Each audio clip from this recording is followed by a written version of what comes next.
నమస్తే బ్రదర్, ఎలా ఉన్నారు? బాక్స్ ఆఫీస్ దగ్గర సంక్రాంతి సందడి ఆల్రెడీ మొదలైపోయింది. బాక్స్ ఆఫీస్ కాస్త ఈటెక్కినట్టే కనబడుతుంది. ఎప్పట్లాగే ఈసారి కూడా పెద్ద సినిమాలు, చిన్న సినిమాలు, డబ్బింగ్ సినిమాలు పోటీకి వచ్చాయి. అయితే ఈ డబ్బింగ్ సినిమాలతో పెద్ద సమస్య అయిపోయింది.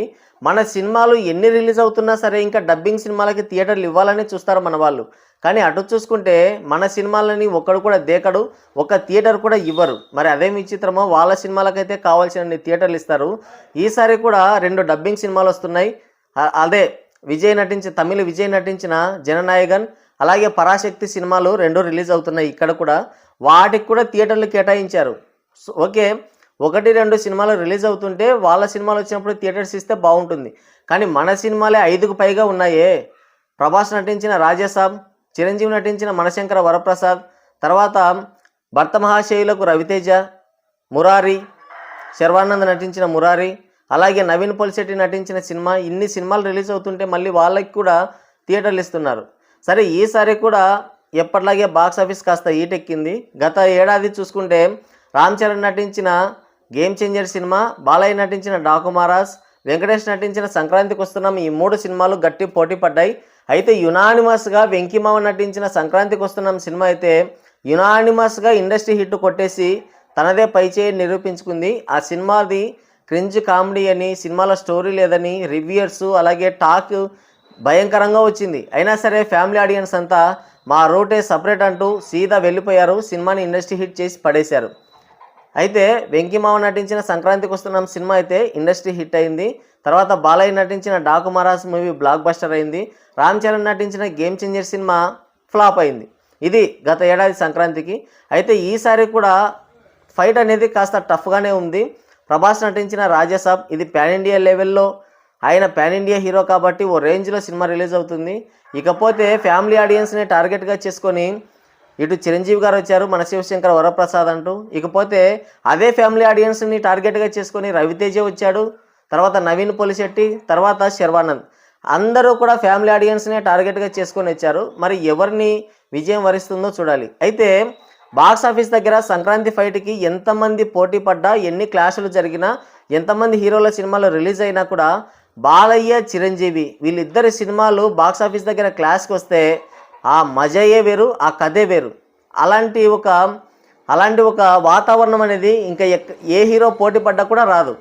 సో ఇప్పుడు కూడా బాక్స్ ఆఫీస్ దగ్గర చాలా సినిమాలు రిలీజ్ అవుతున్నాయి, కానీ ఏం లేదు, ఏదో ఊరికి అలా వెళ్ళిపోతుంది అంతే. జస్ట్ ఏ సినిమా బాగుంటుంది అన్న ఒక అటెన్షన్ తప్ప బాలయ్య, చిరంజీవి సినిమాలు రిలీజ్ అయినప్పుడు వచ్చే ఒక వాతావరణం ఏదైతే ఉంటుందో అది లేదు ఇక్కడ. సరే, మొత్తానికైతే సినిమాలు రిలీజ్కి వచ్చాయి. ప్రభాస్ నటించిన రాజాసాబ్, చిరంజీవి నటించిన మనశంకర వరప్రసాద్, అలాగే తమిళ నుంచి వస్తున్న జననాయగన్, ఈ 3 సినిమాలకి ట్రైలర్స్ అయితే రిలీజ్ చేశారు. ఈ 3 ఏది బాగుంది, రేపు సినిమాలు రిలీజ్ అయిన తర్వాత ఏది బాక్స్ ఆఫీస్ విన్నర్గా నిలిచే అవకాశం ఉంది అనేది ఇప్పుడు చూద్దాం. ముందుగా తమిళ విజయ్ దళపతి నటించిన జననాయకుడి సినిమా గురించి మాట్లాడుకుందాం. ఇది భగవంత్ కేసరి సినిమాకి పక్కా రీమేక్.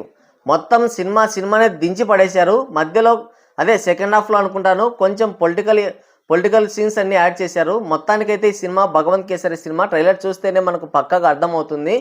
మామూలుగా ఇతర టైంలో ఈ సినిమాని రిలీజ్ చేస్తుంటే అసలు కుక్కలు కూడా దేకవు. ఎందుకంటే ఆల్రెడీ మనం చూసేసాం బాలయ్య యాక్టింగ్ని, ఆయన స్క్రీన్ ప్రజెన్స్ని, ఆయన డైలాగ్ డెలివరీని విజయ్ అందుకోవడం అంటే అది కల్లే. ఇంకా కలెక్షన్స్ అయితే రావచ్చు. తమిళనాడులో విజయ్ దళపతి పెద్ద స్టార్ హీరో కాబట్టి కలెక్షన్స్ అయితే వస్తాయి. కానీ ఇక్కడ ఉన్నటువంటి హీరో చేసిన ఆ యాక్టింగ్ని, ఆ స్క్రీన్ ప్రజెన్స్ని మ్యాచ్ చేయడం అంత ఈజీ కాదు. ఆల్రెడీ ట్రైలర్ చూస్తేనే మనకు అర్థమైపోతుంది. బాలయ్య హుందాతనం, ఆ గంభీరము, బాలయ్య డైలాగ్ డెలివరీ, ఆయన స్క్రీన్ ప్రజెన్స్, ఆయన స్వాగు, ఆయన స్టైలు వేరే లెవెల్లో ఉంది. అంటే ఆయన వయసుకు తగ్గ క్యారెక్టర్ చేయడంతో భగవంత్ కేసరి సినిమాలో ఓ రేంజ్లో ఉంది ఆయన యాక్టింగ్. ఆయన డైలాగ్ చెప్తుంటే కూడా నెక్స్ట్ లెవెల్ గూస్ బంప్స్ వస్తాయి. కానీ ఈ సినిమాలో, అదే జననాయగన్ సినిమాలో విజయ్ దళపతి డైలాగ్స్ చెప్తుంటే కామెడీగా ఉంది. అసలు కొన్ని చోట్ల అయితే ఏదో పిచ్చి వేషాలు, ఓవర్ యాక్టింగ్ చేశాడు. మామూలుగా ఇతర టైంలో అయితే ఈ సినిమా రిలీజ్ అయ్యి ఉంటే ఎవడు దేకడు, ఎందుకంటే రీమేక్ సినిమా కాబట్టి మనం ఆల్రెడీ చూసేసాం. కానీ ఇది సంక్రాంతి టైం కాబట్టి దానికి కూడా మంచిగానే థియేటర్స్ ఇస్తున్నారు కాబట్టి నైజాంలో ఇంకా తప్పగా ఆ సినిమాకి వెళ్ళాల్సిన పరిస్థితి. ఎందుకంటే ఈ సీజన్ వచ్చేసి ఫ్యామిలీ ఆడియన్స్ అంతా పోటెత్తుతారు థియేటర్స్కి. ఖచ్చితంగా సినిమా చూడాలి సంక్రాంతికి అని ఫిక్స్ అయిపోతారు కాబట్టి థియేటర్స్కి వస్తారు. ఈ సినిమాలన్నీ ఓవర్ఫ్లోస్ అయినప్పుడు ఫుల్ అయిపోయినప్పుడు, హౌస్ఫుల్స్ అయినప్పుడు ఇక తప్పక ఆ సినిమాకి వెళ్ళాల్సిన పరిస్థితి వస్తుంది తప్ప మామూలుగా అయితే ఆ సినిమాని చూసే పరిస్థితే లేదు. అయితే ఇది విజయ్ నటించిన లాస్ట్ సినిమాని ప్రచారం జరుగుతుంది. మేబీ లాస్ట్ సినిమా అయ్యుండొచ్చు, కాకపోవచ్చు. రేపు ఎలక్షన్స్ కంప్లీట్ అయితే ఆయన మళ్ళీ సినిమా చేస్తాడా లేదా అని మీకే డౌట్ అనేది క్లారిటీ వస్తుంది. ఇలాంటివి మనం చాలా చూసాంలే. మొత్తానికైతే ఆయన ఎక్కడైతే మొదలెట్టాడో మళ్ళీ దాంతోనే ముగించాడు. అంటే రీమేక్ సినిమాలతోనే ఆయన కెరియర్ని స్టార్ట్ చేసి మళ్ళీ రీమేక్ సినిమాతోనే కెరియర్కి ఎండ్ పలుకుతున్నాడు. ఒక సర్కిల్ని అయితే కంప్లీట్ చేశాడు. ఇది ఒక రేర్ రికార్డ్ అని చెప్పాలి. మొత్తానికైతే ఇది భగవంత్ కేసరి సినిమాకి రీమేక్ కాబట్టి ఆల్రెడీ మనం చూసేసాం, అందరూ చూసేసారు ఆల్రెడీ భగవంత్ కేసరి సినిమాని. ఒకవేళ ఆ సినిమా రిలీజ్ అయినా కూడా మన సినిమాలకు అసలు పోటీయే కాదు. దానికి తోడు ఒకవేళ చూద్దాంలే, కథ కొంచెం ఏమన్నా చేంజ్ చేసి ఉంటారు, కొన్ని పొలిటికల్ సీన్స్ అవి ఇవి యాడ్ చేశారు కదా, కోర్ పాయింట్ తీసుకున్నారేమో అని అనుకోవడానికి కూడా లేదు. ట్రైలర్ చూస్తే సేమ్ టు సేమ్ క్యాస్ట్యూమ్స్, డైలాగ్స్, తర్వాత పేర్ల దగ్గర నుంచి సినిమాని మక్కి దించేశారు లొకేషన్స్తో సహా. ఇక మనం భగవంత్ కేసరి కాదని ఎలా అనుకుంటాం? మక్కి దించేశారు. కాబట్టి ఈ సినిమా రిలీజ్ అయినా కూడా మన సినిమాలకి పెద్దగా పోటీ అయితే కాదు. థియేటర్స్ ఇస్తారు కాబట్టి సినిమాకి మేబీ కలెక్షన్స్ వస్తే రావచ్చు, కానీ బాలయ్య స్వాగ్ని, బాలయ్య డైలాగ్ డెలివరీని, బాలయ్య స్క్రీన్ ప్రజెన్స్ని థియేటర్స్లో చూసిన ఎవరు కూడా ఓటీటీలో కూడా అందరూ చూసేశారులేండి. మేబీ 90% వరకు ఈ సినిమాను చూసేశారు. కాబట్టి బాలయ్యని చూసిన కళ్ళతో తమిళ విజయ్ని చూడాలంటే చాలా కష్టమే ఇక్కడ మాత్రం. కాబట్టి ఆ సినిమా మనకి అసలు పోటీనే కాదు. ఇక నెక్స్ట్ వన్, ప్రభాస్ నటించిన రాజాసాబ్ మూవీ. ముందుగా ఈ సినిమా చేస్తున్నందుకు ప్రభాస్ని మనం ఖచ్చితంగా అప్రిషియేట్ చేయాలి. ఎందుకంటే ఆయన పెద్ద పాన్ ఇండియా స్టార్, అందులో ఎటువంటి డౌట్ లేదు. అయినప్పటికీ కూడా ఆయన ఒకే జానర్కి ఒకే మూసధోరణిలో సినిమాలో తీయకుండా డిఫరెంట్ జానర్స్ని చూస్ చేసుకుంటూ వెళ్తున్నాడు. డిఫరెంట్ క్యారెక్టర్స్ని ట్రై చేస్తున్నాడు. ఒకసారి లవ్ స్టోరీ చేశాడు రాధేశ్యామ్ అని, తర్వాత చూసుకుంటే యాక్షన్ మూవీ చేశాడు సలార్ అని, తర్వాత మైథాలజీ ఆదిపురు చేశాడు, తర్వాత ఇప్పుడు చూసుకుంటే హర్రర్ అండ్ ఫ్యాంటసీ జానర్లో సినిమా చేస్తున్నాడు. మొన్న వచ్చిన కల్కి కూడా డిఫరెంట్ జానరే. సో సినిమాకి వేరియేషన్స్ని చూపిస్తూ కొత్త కథల్ని మనకు పరిచయం చేస్తూ వెళ్తున్నాడు. అవి హిట్ అవుతున్నాయా, ఫ్లాప్ అవుతున్నాయా అన్నది వేరే విషయం, కానీ డిఫరెంట్ జానర్స్ని, డిఫరెంట్ కంటెంట్స్ని, డిఫరెంట్ క్యారెక్టర్స్ని ట్రై చేస్తూ వెళ్తున్నాడు. కాబట్టి ఖచ్చితంగా ఒక యాక్టర్ని మనం అప్రిషియేట్ చేసి తీరాలి. అప్పుడే కొత్త కథలు వస్తాయి, కొత్త క్యారెక్టర్లు మనకి పరిచయం చేస్తారు. సో అలాగే అటువంటి ఒక డిఫరెంట్ జానర్లో వచ్చిన సినిమానే ఇది ఒక రాజాసాబ్. ఇది హర్రర్ అండ్ ఫ్యాంటసీ నేపథ్యంలో వచ్చింది. ముందుగా ఈ సినిమాకి అనుకున్న కథ వేరు, తర్వాత ఆయన పాన్ ఇండియా స్టార్ కాబట్టి ఆయన స్థాయిని దృష్టిలో పెట్టుకొని ఆయన స్టార్డమ్ని దృష్టిలో పెట్టుకొని సినిమాని కథ మొత్తాన్ని చేంజ్ చేశారు. అలాగే దీనికి బడ్జెట్ కూడా బాగా పెరిగిపోయింది, మొత్తానికి చేంజ్ చేశారు. మారుతియే 1కి 10 సార్లు చెప్పాడు, ముందు అనుకున్న కథ వేరు, తర్వాత అనుకున్న కథ వేరని. సో మొత్తానికైతే కథ చేంజ్ చేశారు. ఇది ఒక హర్రర్ ఫ్యాంటసీగా మన ముందుకు రాబోతుంది. అయితే ఈ సినిమా ఎప్పుడో రిలీజ్ కావాల్సింది, మరి ఈ సినిమాలో ఉన్నటువంటి ఆ సీజీ వర్క్ కావచ్చు, గ్రాఫిక్స్ వర్క్ కావచ్చు, ఇవన్నీ ఇన్కంప్లీట్గా ఉండడంతో సినిమాని అయితే ఎప్పటికప్పుడు పోస్ట్ పోన్ చేసుకుంటూ వస్తున్నారు. ఈ సంక్రాంతికి కూడా రిలీజ్ అవుతుందో లేదో అన్న డౌట్ అయితే మొన్నటి వరకు ఉండేది, కానీ అది క్లియర్ చేశారు. ఆల్రెడీ అడ్వాన్స్ బుకింగ్స్ కూడా స్టార్ట్ అయ్యాయి. ప్రీ రిలీజ్ ఈవెంట్ పెట్టారు, 2 ట్రైలర్స్ రిలీజ్ చేశారు, అడ్వాన్స్ బుకింగ్ స్టార్ట్ చేశారు. సినిమా 8వ తారీఖు రిలీజ్ అవుతుంది. అయితే ఈ సినిమాకి టీజర్ అండ్ ట్రైలరు, సాంగ్స్ అన్నీ రిలీజ్ చేశారు, కానీ ఏది కూడా ఈ సినిమాని చూడాలి, అరే ఇది బాగుంది అన్నట్టు ఒక్కటి కూడా లేదు. ఇక సాంగ్స్ అయితే మరీ ఘోరంగా ఉన్నాయి. తమనైతే చైనా వాళ్ళకంటే భయంకరంగా మోసం చేశాడు ప్రభాస్ని. ఎందుకంటే మొన్న చూసుకుంటే ఓజీ సినిమా కానీ, బాలయ్య సినిమాలకు కానీ ఓ రేంజ్లో ఇచ్చాడు బీజిఎం కానీ, సాంగ్స్ కానీ రాజాసాబ్ సినిమాకి ఒక్కటంటే ఒక్కటి కూడా సరిగ్గా లేదు. ఆ బీజిఎం సరిగ్గా లేదు, ఆ సాంగ్స్ సరిగ్గా లేదు. ఇక టీజర్ అండ్ ట్రైలర్స్ విషయానికి వస్తే ఒక్కటి కూడా సరిగ్గా మెప్పించలేకపోయింది. ఆడియన్స్ అంటే చివరికి ఫ్యాన్స్ కూడా పెదవిర్చారు. అయితే మొన్న వచ్చిన ట్రైలర్ ఏదైతే ఉందో 2.0 ట్రైలర్, రాజాసాబ్ 2.0 ట్రైలర్ వచ్చిన తర్వాత సినిమా పైన కాస్త నమ్మకం అయితే పెరిగింది. సరే సినిమా ఎలా ఉన్నా కూడా మారుతి డైరెక్షన్, అలాగే ప్రభాస్ లాంటి ఒక పెద్ద స్టార్ హీరో ఉన్నాడు కాబట్టి ఖచ్చితంగా మన సినిమాకి వెళ్ళొచ్చు, సినిమాకి వెళ్ళి ఎంటర్టైన్ అవ్వచ్చు. ఎందుకంటే ఇది ఒక horror and comedy fantasy genre కాబట్టి 3 జానర్స్ ఉన్నాయి ఇందులోనే, హర్రర్, కామెడీ, ఫ్యాంటసీ 3 జానర్స్ ఉన్నాయి కాబట్టి మనం ఖచ్చితంగా ఎంటర్టైన్ అవుతాం. కాబట్టి ఈ సినిమా కూడా జస్ట్ యావరేజ్ స్టాక్ వచ్చినా కూడా ఈ సినిమా బాక్సాఫీస్ దగ్గర నిలదొక్కుంటుంది సంక్రాంతి సీజన్లో. ఇకపోతే ఈ సినిమా అన్ని సినిమాల కంటే ముందే రిలీజ్ అవుతుంది. 9వ తారీఖే ఈ సినిమాకి కావాల్సిన అన్ని థియేటర్స్ దొరుకుతాయి. కానీ ఇక్కడ ఒకటి జరుగుతుంది ఏంటంటే, జననాయకుడి సినిమాకి ఇక్కడ ప్రభాస్ సినిమాతో పోటీగా ప్రభాస్ సినిమాకి ఎన్ని థియేటర్లు ఇస్తున్నారో అన్ని థియేటర్లు జననాయకుడి సినిమాకి ఇస్తున్నారు.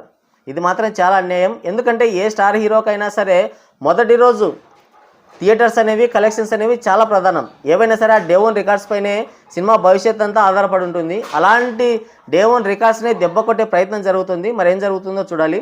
మొత్తానికైతే ఈ సినిమా కూడా మొన్న వచ్చిన రాజాసాబ్ 2.0 ట్రైలర్తో కాస్త హోప్స్ అయితే పెంచింది. సినిమానైతే చూడొచ్చు, ఖచ్చితంగా ఒకసారైనా సినిమాకి వెళ్ళాలి అన్న ఒక ఒపీనియన్ అయితే కలిగించింది. ఆడియన్స్ కూడా కొంచెం ఇంట్రెస్ట్గానే ఉన్నారు. ఇక last and final, megastar Chiranjeevi నటించిన మనశంకర వరప్రసాద్ గారు పండక్కి వస్తున్నారు. ఈ సినిమా కూడా ఈ నెల 12వ తారీఖున రిలీజ్కి వచ్చింది. నిన్న ట్రైలర్ కూడా రిలీజ్ చేశారు.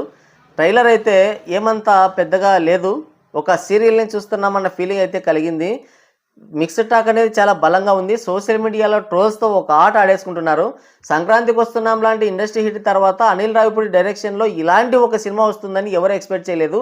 ఆయన అఫ్కోర్స్ ఆయన సినిమాలన్నీ కూడా క్రింజ్తోనే ఉంటాయి. క్రింజ్నే కామెడీ అని మనల్ని బలంగా నమ్మిస్తుంటాడు, బలంగా మన పైన ఒత్తిడి తీసుకొస్తుంటాడు. సరే, అది ఏమైనప్పటికీ కూడా పటాసు, రాజా ది గ్రేటు, తర్వాత F2, ఇంకొక సినిమా ఉంది సర్లే నీకు వరకు కూడా కొంతవరకు పర్వాలేదు. కొన్ని సినిమాలు ఉన్నాయి ఆయన కెరియర్లో కూడా. కానీ ఈ F3 అలాగే మొన్న వచ్చిన సంక్రాంతికి వస్తున్నాం ఇవన్నీ కూడా డబ్బా సినిమాలు. ఇక క్రింజ్ని నెక్స్ట్ లెవెల్కి తీసుకెళ్ళిన సినిమాలు ఇవి. సంక్రాంతికి వస్తున్నాం సినిమాకి పెద్దగా టఫ్ ఫైట్ లేకపోవడంతో, టఫ్ కాంపిటీషన్ లేకపోవడంతో ఆ సినిమా గట్టెక్కింది. సరే, ఆ సినిమా ఇచ్చిన ధైర్యంతోనేమో సరే ఏది చేసినా కూడా ఆడియన్స్ చూస్తున్నారు కదా అని ఒక ధైర్యంతో ఇలాంటి సినిమా తీసినట్టున్నాడు. అసలు ఆయన నుంచి ఇండస్ట్రీ హిట్ ఇచ్చిన తర్వాత ఆయన నుంచి ఇలాంటి సినిమా వస్తుందని ఎవరు ఎక్స్పెక్ట్ చేయలేదు. దానికి తోడు మెగాస్టార్ చిరంజీవి గారు ఉన్నా కూడా 200 కోట్ల బడ్జెట్ అయింది సినిమాకి. అయినప్పటికీ కూడా అసలు ఒక సీరియల్ చూస్తున్నామా లేదంటే షార్ట్ ఫిల్మ్ చూస్తున్నామా అన్న ఫీల్ కలిగిందంటే ఇంకా ఏమని చెప్పుకోవాలి. అసలు ఎక్కడ కూడా ఈ ట్రైలర్ బాగుంది, అరే ఇక్కడ బాగుందే, సూపర్ ఉందే అని చెప్పడానికే లేదు. ఒక మెగాస్టార్ చిరంజీవి గారి స్టైల్ అండ్ స్వాగ్ గురించి తప్ప. ఎస్, ఆయన ఈ ఏజ్లో కూడా అంత యాక్టివ్గా ఉండడం, తర్వాత ఆ స్టైల్ని, ఆ స్వాగ్ని ఇంకా కంటిన్యూ చేయడం అంటే అస్సలు అది చిన్న విషయం కాదు, చాలా గొప్ప విషయం. సో దాంట్లో మాత్రం ఒప్పుకోవచ్చు. కానీ చిరంజీవిని ఎలా వాడుకోవాలో డైరెక్టర్స్కి అర్థం కావట్లేదు.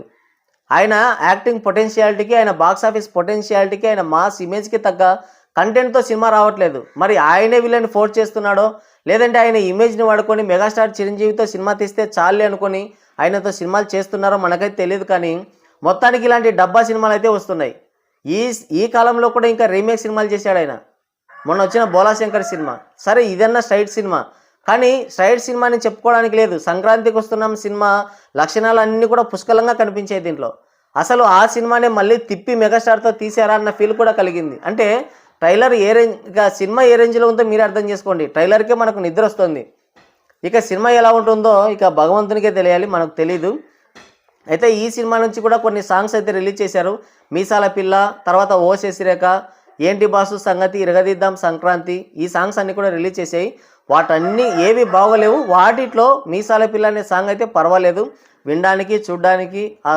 మెగాస్టార్ స్టెప్పులు కావచ్చు, ఆయన హుక్ స్టెప్పులు కావచ్చు, ఆయన యాక్టింగ్ కావచ్చు, ఆయన స్టైల్ కావచ్చు, ఆయన గ్రేస్ కావచ్చు, ఆ సాంగ్లో అయితే బాగుంది. కానీ మిగతా 2 సాంగ్స్ అయితే ఏమంతగా పెద్దగా మెప్పించలేదు. మొత్తానికి ఇదంతా కూడా ఒక సీరియల్ని చూస్తున్నామా అనే ఫీల్ అయితే కలిగించింది. ఈ సినిమా పైన బజ్ అయితే ఇంకా క్రియేట్ కాలేదు.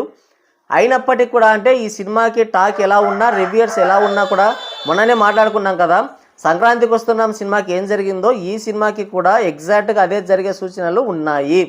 ఎందుకంటే ఈ సినిమాకి 11వ తారీఖున ఈ సినిమా ప్రీమియర్స్తో మొదలు కాబోతుంది. అప్పటి నుంచి 19వ తారీఖు వరకు అంటే 1 వీక్కి పైగా ఈ సినిమాకి మొత్తం హాలిడేసే ఉన్నాయి, పండుగ హాలిడేసే ఉన్నాయి. దానికి తోడు ఈ సినిమాకి ఎప్పుడో థియేటర్స్ అన్ని బ్లాక్ చేసి పెట్టుకున్నారు. ఖచ్చితంగా ఒక 5 థియేటర్స్లో ఈ సినిమా ఉంటుంది, ఒక 2 థియేటర్స్లో ఈ సినిమా ఉంటుంది. ఎక్కడ చూసినా కూడా ఈ సినిమాకి థియేటర్స్ అయితే కన్ఫామ్గా ఉన్నాయి. కాబట్టి ఈ సినిమా కూడా హిట్ అయ్యే ఛాన్స్ ఉండొచ్చు. దానికి తోడు ఏంటంటే మనం అందరం కూడా సీరియల్లా ఉంది, ఇది సీరియల్ని తలపిస్తుంది అని మనం అనుకుంటున్నాం. కానీ ఫ్యామిలీ ఆడియన్స్ మాకు అదే నచ్చిందని వెళ్ళిపోతారు. చెప్పలేం. మన సంక్రాంతికి వస్తున్నాం సినిమాకి సేమ్ ఇదే జరిగింది. ఇప్పుడు చూస్తే ఈ సినిమాకి కూడా అదే జరుగుతుందేమో అన్న డౌట్ కూడా ఉంది. డౌట్ కాదు, కన్ఫామ్గా ఈ సినిమా హిట్ అయ్యే ఛాన్స్ కూడా ఉంది. థియేటర్స్ కావాల్సినవి ఉన్నాయి. దానికి తోడు వెంకీ మామతో ఒక మంచి క్యామియో ఉంది.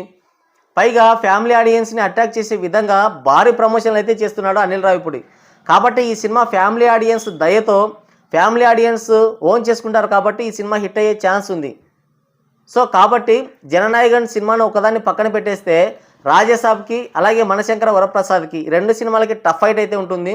రాజాసాబ్ సినిమాకి ఏంటంటే 3 జానర్స్ ఉన్నాయి. కామెడీ, హర్రర్, అలాగే ఫ్యాంటసీ, థ్రిల్లర్ 4 ఉన్నాయనుకోండి. మొత్తం ఈ 4 జానర్స్ ఉన్నాయి కాబట్టి ఖచ్చితంగా ఒకసారి చూడొచ్చు అన్న ఒపీనియన్ అయితే ఉంది.